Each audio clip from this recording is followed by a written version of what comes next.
March 21st, the vernal equinox, the first day of spring.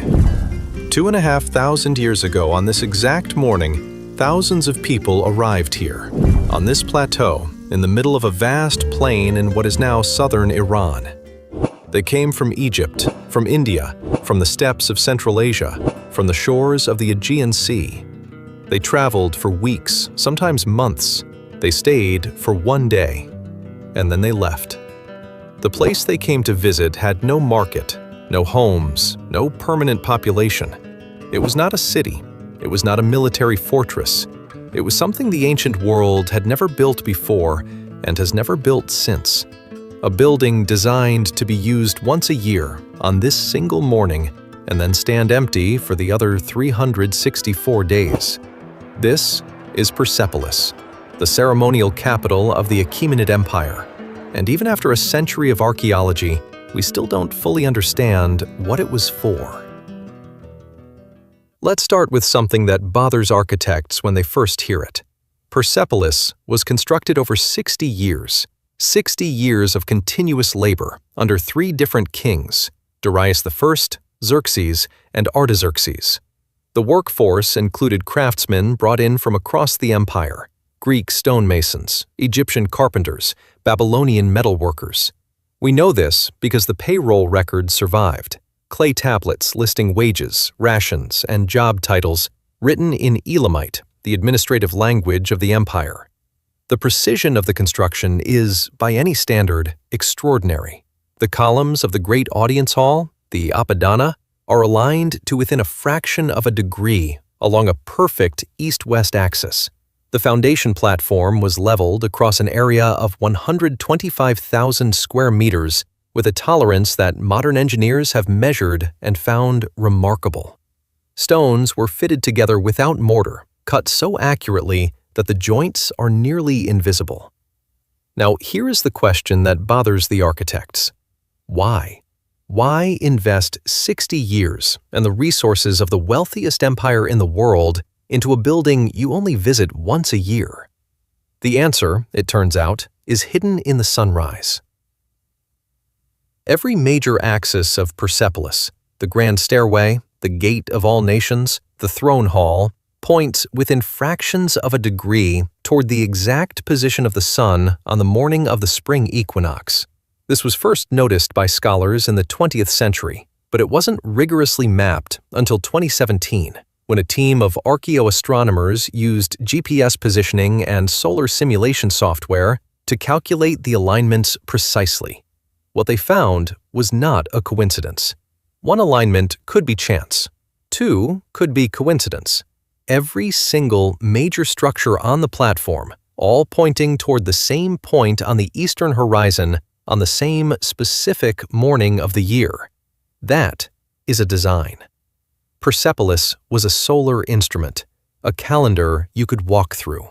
And that calendar was built for one occasion, Nowruz, the Persian New Year, still celebrated today across Iran and Central Asia and the Persian diaspora on the same day, the first day of spring. On Nowruz, the king would receive delegations from across the empire. He would accept their tribute. He would reaffirm their place in the imperial order.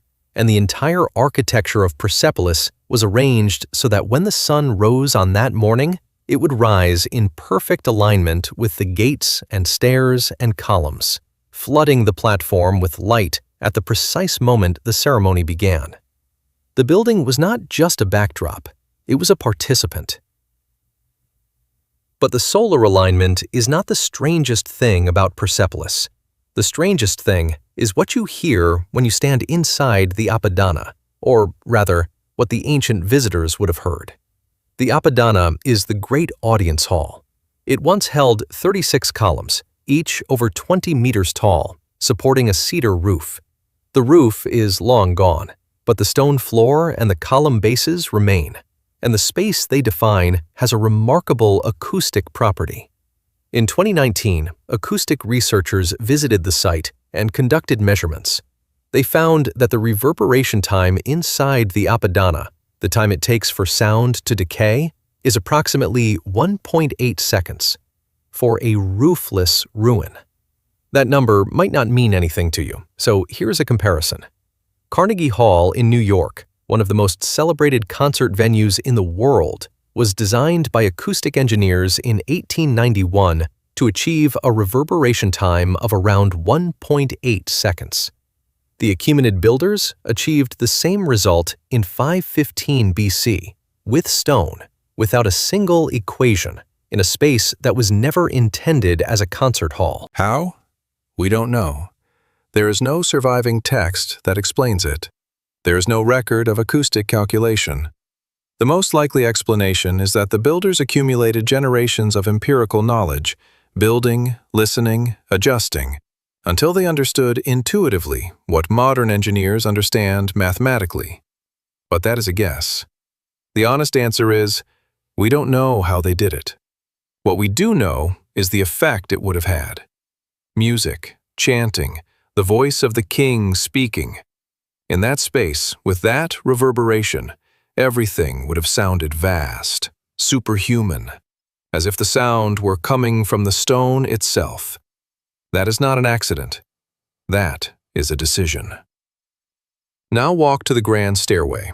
The staircase that leads up to the gate of all nations is flanked on both sides by stone reliefs, carvings that run for over 300 meters, and that are, in the opinion of many historians, the most politically radical images produced by any ancient civilization.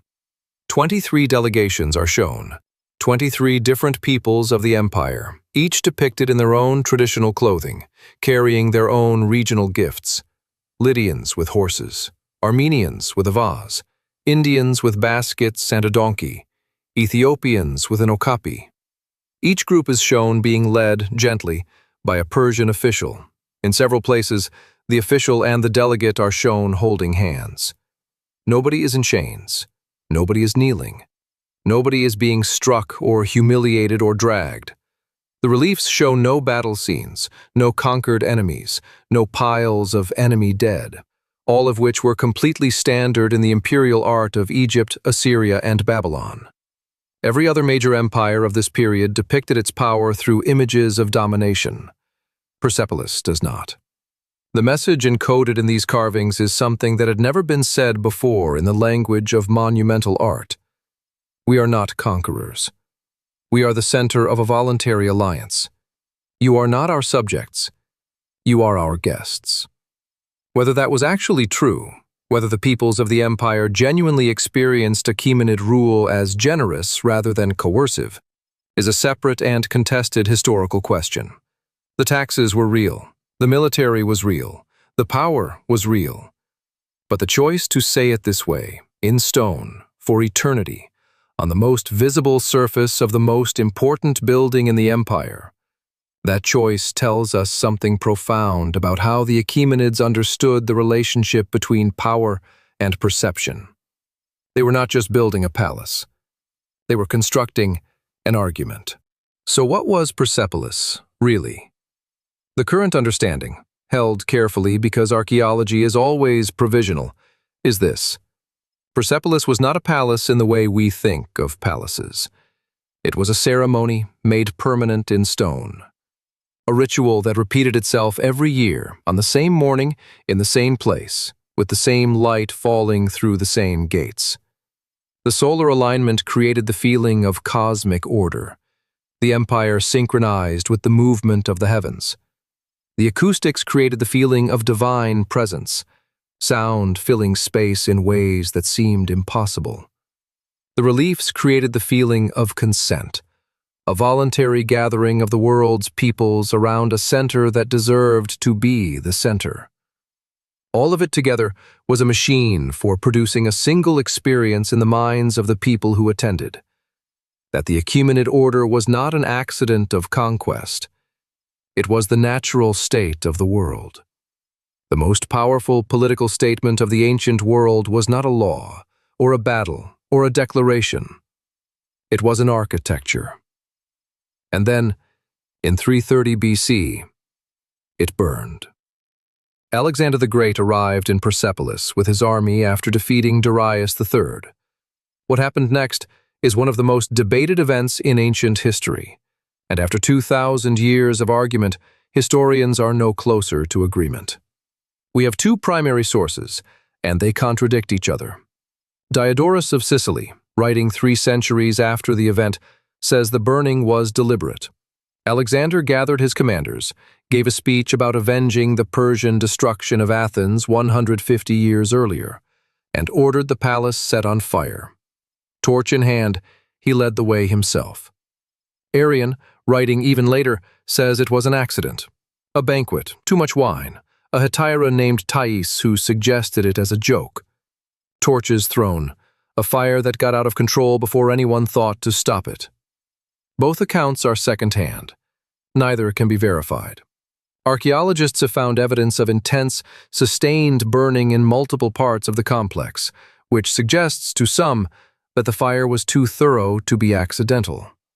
But others point out that a palace full of cedar wood and textiles could burn comprehensively, even from a single spark. There is, however, a third possibility, one that almost no popular account mentions. In the Zoroastrian tradition that shaped Achaemenid religious life, fire was not destruction. Fire was transformation. Fire completed cycles, purified what it touched, carried the old world into the next. There is fragmentary evidence, disputed, not conclusive, that the ritual ending of a sacred space through fire was a known practice in this tradition. We cannot prove that Alexander knew this. We cannot prove he cared. But we also cannot entirely rule out the possibility that the burning of Persepolis was, in some sense, the correct ending, that the machine had done its work, the empire was over, and fire was the appropriate way to close the ceremony that had been running for 200 years. The ruins of Persepolis are still there. On a clear day you can see them from the road before you arrive, pale columns rising from a pale plateau above a pale plain, against whatever color the sky decides to be. If you go on March 21st, and people still do, every year, you can watch the sun rise over the gate of all nations. The alignment still works. The stone remembers where the light is supposed to go. The science tells us how it worked. The archaeology tells us what it meant. The acoustics tell us what it felt like to stand inside it. But the question of why spend 60 years building something this precise, this beautiful, this expensive, for a single morning per year? That question has an answer that the stone can gesture toward, but cannot fully speak. Some things are not built to be useful. Some things are built to be true. Persepolis was the Achaemenid Empire's statement about itself, that it was not a fact of violence, but a fact of order, that the peoples of the world did not belong to it by conquest, but by recognition. Whether they believed it themselves, whether any empire ever believes its own most beautiful lie, that is the question that the charred ceiling of the treasury, black with 2,300-year-old soot, is not going to answer for us.